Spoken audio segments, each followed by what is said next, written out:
Jadi kami telah melakukan survei kepada salah satu karyawan PT Inalum melalui kuesioner yang telah kami berikan kepada mereka dengan beberapa pertanyaan.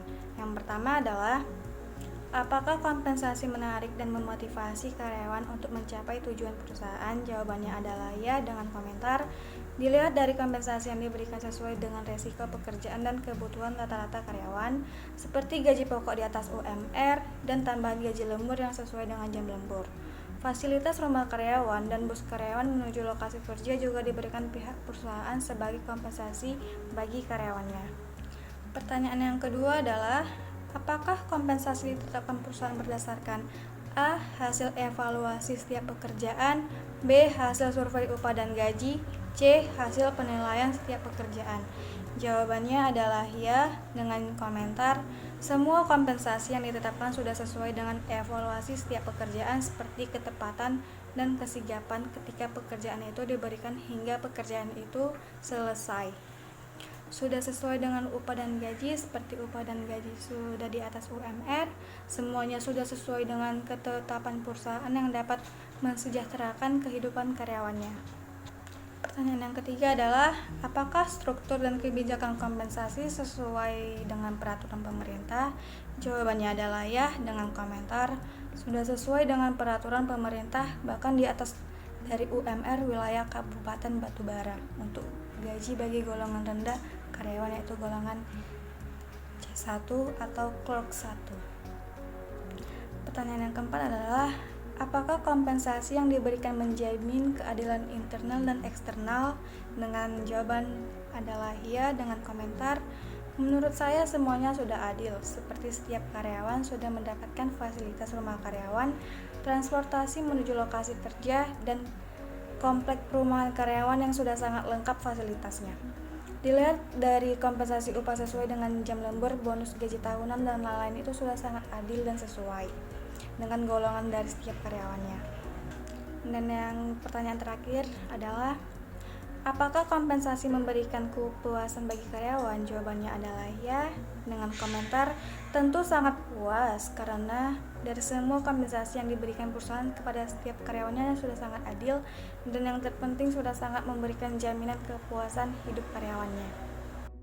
Baik, pembahasan selanjutnya yaitu pembahasan di mana membahas tentang laporan dari hasil audit manajemen sumber daya manusia yang dilakukan pada perusahaan PT Indonesia Asahan Aluminium Persero, di mana laporan ini berisikan bab 1 yaitu latar belakang perusahaan, di mana PT Indonesia Asahan Aluminium ini sendiri adalah perusahaan yang bergerak di bidang produksi aluminium terbesar di Indonesia, di mana perusahaan PT Indonesia Asahan Aluminium ini pada awalnya adalah merupakan perusahaan milik Jepang yang didirikan pada tanggal 7 Juli 1975 melalui pemanfaatan air yang berada di air Danau Toba yang berada di Kabupaten Asahan, di mana air Danau Toba itu diproduksi dan dimanfaatkan sebagai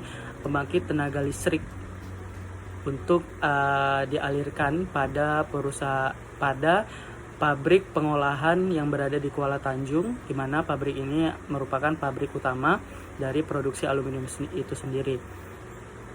Dan selanjutnya PT Indonesia Asahan Aluminium ini pada tanggal 27 November 2017 diresmikan secara resmi oleh pemerintah melalui peraturan pemerintah nomor 47 tahun 2017 dan menyatakan bahwasanya perusahaan Indonesia Asahan Aluminium ini sendiri menjadi perusahaan badan usaha milik negara atau dikelola oleh negara sendiri. Berikutnya struktur dari organisasi PT Indonesia Asahan Aluminium sekarang dipimpin oleh direkturnya yaitu Bapak Budi G. Sadikin. Sebelumnya adalah Bapak Oryas Damanik, dan direktur utama ini baru saja terpilih atau digantikan pada akhir tahun 2021 kemarin.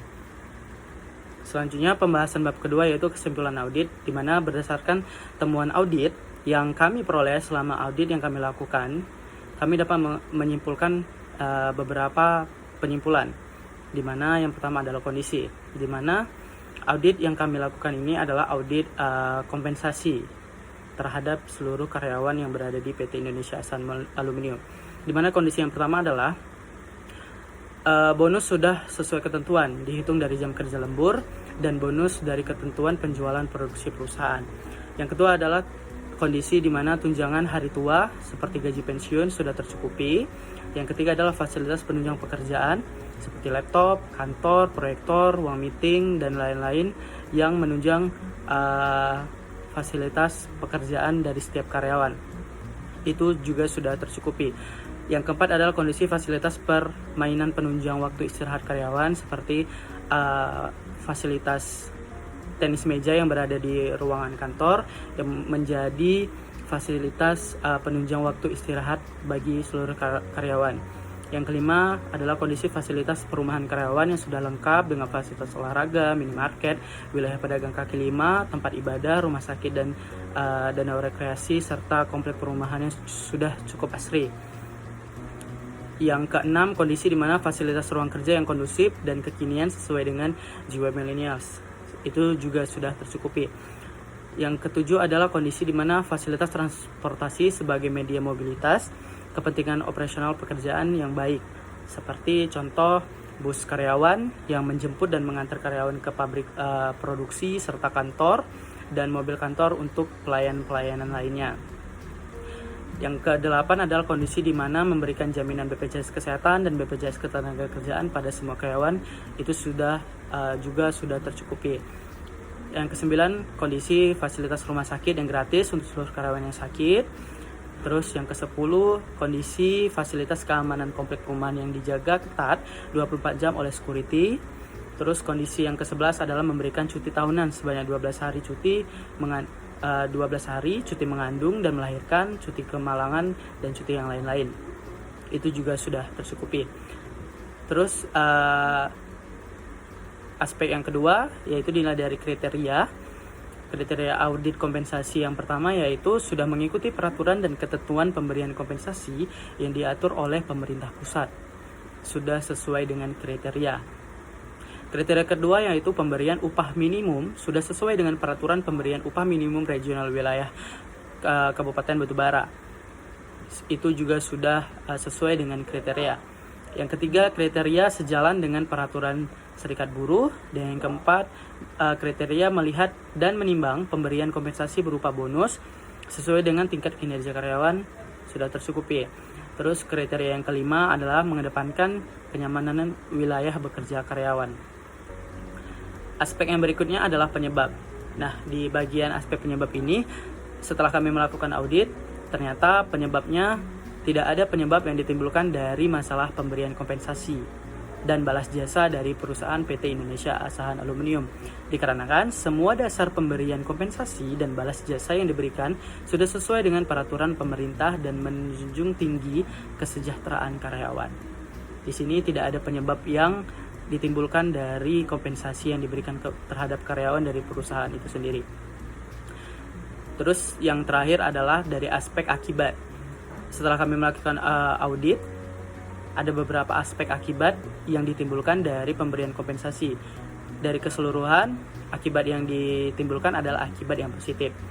Salah satu diantaranya adalah yang pertama, akibat menghasilkan dapat memberikan kesejahteraan rata-rata kehidupan karyawannya. Yang kedua, menjamin kesehatan keselamatan kerja atau K3 dan karyawannya di lokasi pekerjaan. Yang ketiga, menjamin hari tua dari semua karyawannya yang sudah loyalitas hingga pensiun kepada perusahaan. Yang keempat, memberikan kenyamanan kondisi kompleks sebagai tempat tinggal yang aman dan nyaman.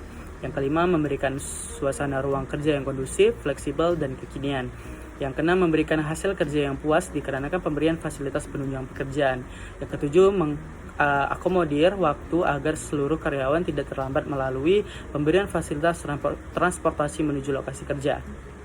Dan yang kedelapan, menjamin seluruh karyawan betah dan bekerja dengan baik untuk dapat mencapai tujuan perusahaan. dari seluruh 8 akibat ini, ke-8 memberikan dampak akibat yang baik terhadap kesejahteraan kehidupan karyawannya. Audit ini dilakukan pada pejabat yang bertanggung jawab, yaitu Titis Panitia selaku officer seksi Human Research Development. Selanjutnya bab ketiga yaitu rekomendasi. Nah, dari hasil audit yang kami lakukan ada beberapa kekurangan. Dari rata-rata sudah positif hasil yang ditimbulkan, tetapi ada beberapa pemberian pelayanan yang sedikit kurang.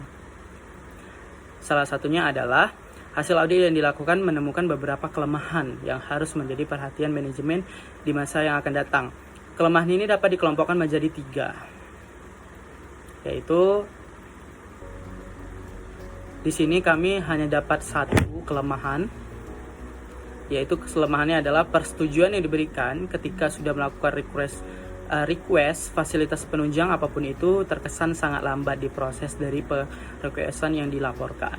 Nah, contoh nih, ketika seorang karyawan ingin merequest atau meminta rumah sebagai tempat tinggal yang berada di komplek perumahan, bagian welfare yang mengatur atau bagian seksi yang mengatur tentang pemberian fasilitas kompensasi rumah karyawan ini memproses pengrequestan. Hal itu sangat lambat. Memproses laporan permohonan rumah tempat tinggal yang sudah request oleh karyawan tersebut itu prosesnya lambat. Contoh semisalkan karyawan A merequest rumah untuk di tempat tinggalkan pada bulan Januari, tetapi proses pemberian rumah tersebut telah selesai diproses itu kemungkinan 3 bulan sampai 4 bulan ke depan. Nah, rekomendasi yang kami lakukan itu adalah perbaikan mengenai sistem pemprosesan permohonan ini yang dilakukan oleh bagian welfare seharusnya lebih cepat dan tanggap. Dikarenakan jika hal ini terus berjalan demikian, tingkat kepuasan kinerja karyawan akan menurun karena pada dasarnya kompensasi fasilitas ini sudah sepenuhnya diberikan dengan baik oleh perusahaan.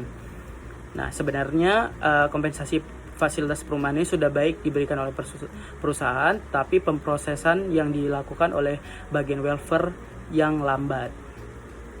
Sekarang, bagaimana bagian yang mengatur hal ini lebih responsif terhadap ini? Jika sumber daya manusia yang bekerja pada bagian ini kurang untuk mengatur semua pelaporan, mungkin rekomendasi yang diberikan bisa berupa penambahan sumber daya manusia yang dapat membantu bagian welfare ini bekerja lebih efisien dan responsif. Keputusan untuk melakukan perbaikan atas kelemahan ini sepenuhnya ada pada manajemen.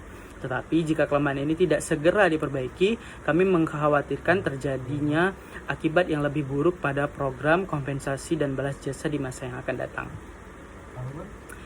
Baik, selanjutnya bab keempat yaitu ruang lingkup audit.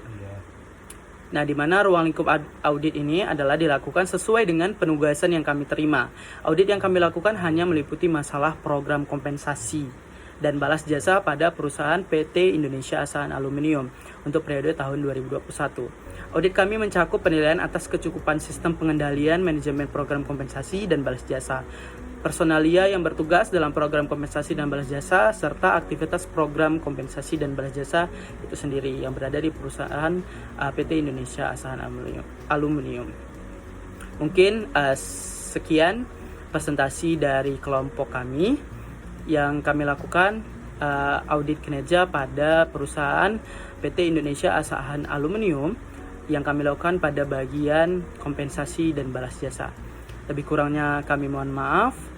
Billahi fisabilil haq, fastabiqul khairat. Assalamualaikum warahmatullahi wabarakatuh.